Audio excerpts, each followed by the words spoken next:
Today's cooking is Sardine Sambal. Okay, 1 can of ayam brand sardine. Okay, you remove the sauce. Okay, and then for the fish, you remove the fish here.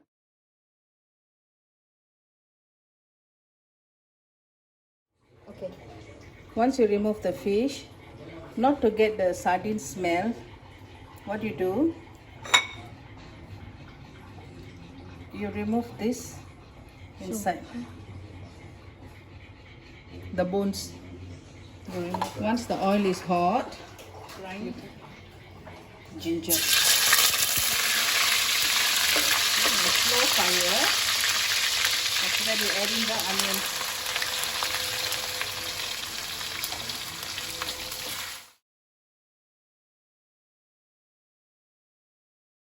Okay, you can add in the tomatoes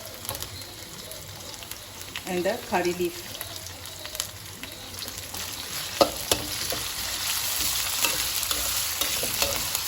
For a while, let the tomato become a bit softened. You can see it's like almost brown and the color is nice. Then you add in the chili paste.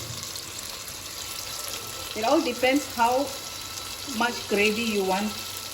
Usually I'll put almost like 1.5 like that,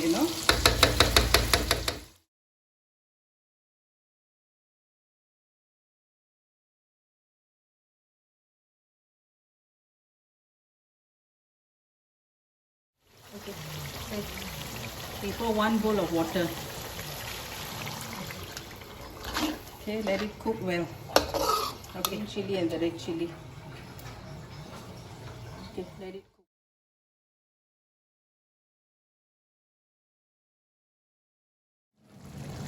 Now add a pinch of salt. Okay,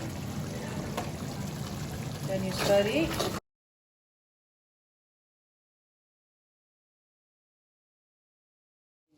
Now you add in the sardine.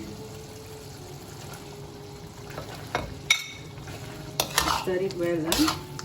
Unless you want to smash the sardine, it's up to you. But usually for me, my family doesn't like the sardine to be smashed.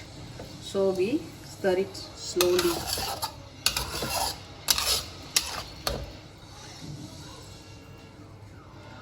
Now you can see. So we just almost cooked the. You can see the sardine, it's almost cooked. Okay, and then you can see the boil coming. Okay, now you just add a little bit of lime juice. A little bit of lime juice to remove the fishy smell. And then finally you add in the coriander just for garnishing. Okay, this sardine can be eaten with plain rice, plain white rice. You can even it can be eaten with chapati, thosai, idli, or whatever you wish. Even with bread, it will be very delicious. Okay, thank you for watching my cooking on sardine sambal.